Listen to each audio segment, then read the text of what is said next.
네, 안녕하세요. 대기업의 화장품 업종 담당자 이유록입니다. 자, 오늘은 제닉이라는 회사 좀 확실하게 한번 말씀을 드릴 건데, 일단 여러분, 우리가 이제 돈을 벌려고 이제 투자를 하지만 사실 다 바쁘시고 이제 직장이 있으시잖아요. 다 알고 있습니다. 좀 실상 다양하고 중요한 정보는 여러분들이 놓치기가 일상이실 거예요.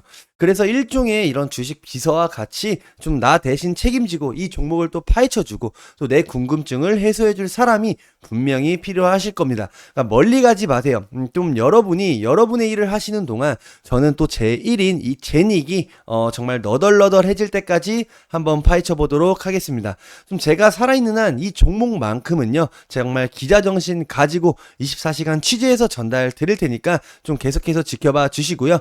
이번 시간은 좀 제닉만의 또 투자 포인트인 테마성, 매출, 전망 다 가져왔으니까 꼭 집중해서 들으셔야 합니다.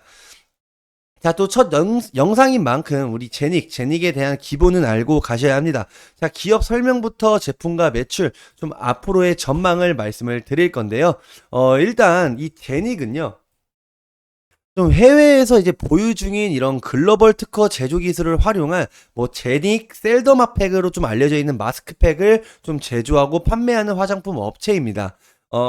이 하이위팩을 좀 시작으로 좀 뛰어난 성능으로 이제 시장에 좀 진출해 있는 기업이기도 하고요. 그리고 또 OEM, ODM 유통 채널을 통해서 좀 기초 화장품이나 마스크팩 제품을 또 판매 중에 있습니다. 좀 특히 또 미국의 FDA, 이 FDA가 인정하는 의약품 품질 관리 부분에서도 인증을 받아 좀 마스크팩의 생산 기술력을 독자적으로 가지고 있다. 그로 인해서 좀 글로벌 진출에도 좀 유리한 기업이다라고 조금 소개를 드리고 싶고요. 자, 사업 부분을 보시면 음, 지금 현재 브랜드 사업 부분과 OEM, ODM 사업 부분 또 수출 부분으로 나누어져 있고요. 이 품목에는 제가 아까 그 전에 말씀드렸던 이런 마스크팩들 또 기초 화장품으로 이제 구성이 되어 있습니다. 그래서 이제 비중을 체크해 보면은 사실 OEM, ODM에 대한 사업 부분의 비중이 제일 큰 걸로 보여지고요. 두 번째로는 수출에 대한 부분들이 두 번째로 잘 잡혀 있다. 이렇게 좀 체크를 해 보시면 될 것 같습니다. 자, 그리고 제품군 이제 매출 비중을 한번 체크를 해볼 건데요. 일단 이 기초료 부분에서 이 비율이 지금 11%, 그 다음에 에센스 마스크류에서 20%, 뭐 필름 코팩류에서 2%, 뭐 하이드로 마스크류에서는 30%로 가장 두 번째로 많은 것들이 체크가 되고 있고요. 또 마스크류에서도 이 33%로 가장 많은 걸로 좀 체크가 되고 있습니다. 좀 얘네가 이런 마스크팩에 대해서 좀 강조하고 좀 이렇게 기술력이 있다라는 것들을 체크를 해보면은 확실히 좀 독자적인 기술력과 좀 생산 능력이 있다는 걸로 좀 파악이 되고 있습니다. 이 제품에 대해서 설명은 뭐 크게 이런 것들이 있다 정도만 이제 체크하고 있으니까 여러분들이 직접 한번 확인을 해보시면 될 것 같습니다. 자, 그리고 얘네들이 이제 그 거래처도 한번 알아볼 필요가 있는데요. 일단 투쿨포스클, 뭐 또 롯데홈쇼핑, 뭐 잘 알고 있는 SD생명공학, 또 아모레퍼시픽이 있는데 일단은 아모레퍼시픽이나 뭐 SD생명공이나 지금 당분기는 잡혀져 있지 않지만 사실 이런 것들은 걱정할 필요가 없는 게 앞으로 지금 전반적인 뷰티 업계 자체가 이제 글로벌적으로 많이 나가고 있잖아요. 특히 아모레퍼시픽도 많이 나가고 있는 상황 속에서도 사실 이 생산 그리고 이 수출에 대해서는 크게 신경 쓸 수밖에 없습니다. 그렇기 때문에 분명히 얘네들 이제 제닉도 다시 거래를 하지 않을까라는 생각을 좀 하고 있고요. 무엇보다 이 뷰티 업계가 커지는 만큼 제닉 같은 경우도 차트 봤을 때 한 8월 달쯤에 이제 6호 들어온다 뭐 이런 중국 쪽의 소식이 들어왔을 때 이제 차트가 좀 올라갔던 부분들이 있습니다. 그러니까 전반적으로 소외된 종목이 아닌 같이 부각받는 종목이기 때문에 거래처도 당분기가 아직 없는 부분들이 있지만 결국에는 글로벌적으로 진출함에 있어 다시 거래가 재개가 될 것이다라는 생각을 좀 하고 있고요. 그러니까 보면은 좀 주요 인증 수상 같은 거를 좀 과거에 많이 받았던 또 회사이기도 합니다. 여기 보시면 또 장영실 상도 있고요. 뭐 주름 기능성 인증 부분도 이렇게 기술력이 나와 있다는 것도 좀 체크가 되고 있는 부분들이 있습니다.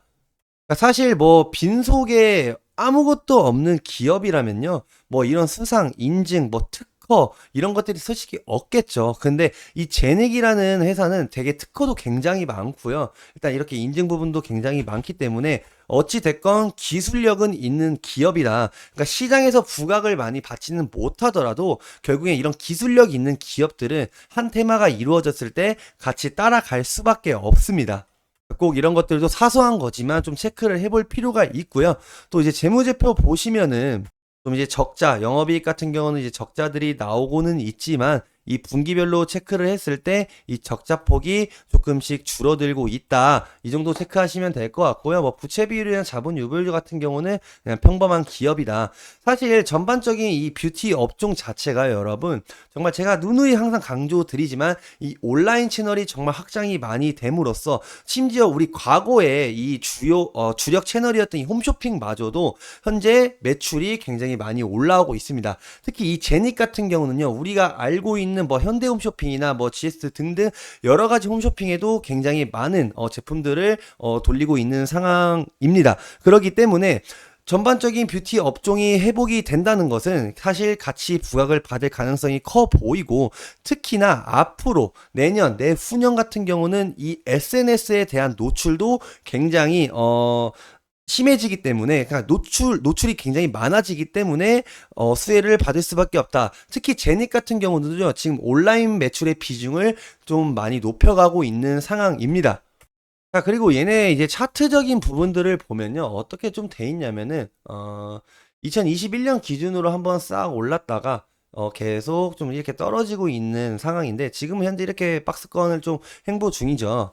자, 일단 얘네들의 중요 체크 포인트는 사실 실적이에요. 실적이 어느 정도 받쳐줘야지만, 좀 턴 어라운드가 돼야지만 좀 어느 정도 주가 상승에 큰 모멘텀을 줄 수 있을 것 같은데, 사실 이렇게 차트가 하향을 하고 있더라도 여러분 충분히 먹을 구간이 있습니다.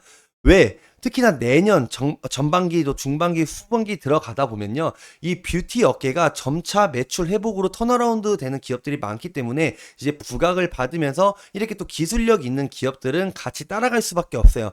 제가 항상 누누이 말하지만 모든 차트는요, 1A로 올라가고 1A로 떨어지지는 절대 않습니다. 무조건 파동을 그리면서 가고 있기 때문에 분명히 먹을 구간이 존재하고요, 또 못 먹을 구간이 존재하지만, 그런 부분들은 제가 하나부터 열까지 다 짚고 좀 분석하고 취재해서 같이 소통해서 넘어갈 테니까요, 너무 걱정하지 마시고, 다음 시간에는 이런 차트적인 부분들을 같이 좀 보여드리면서 앞으로의 이 제닉의 방향성, 전반적인 뷰티 업계 회복세 등에 맞춰서 좀 포커스를 드리려고 합니다. 이상으로 영상 마치겠습니다.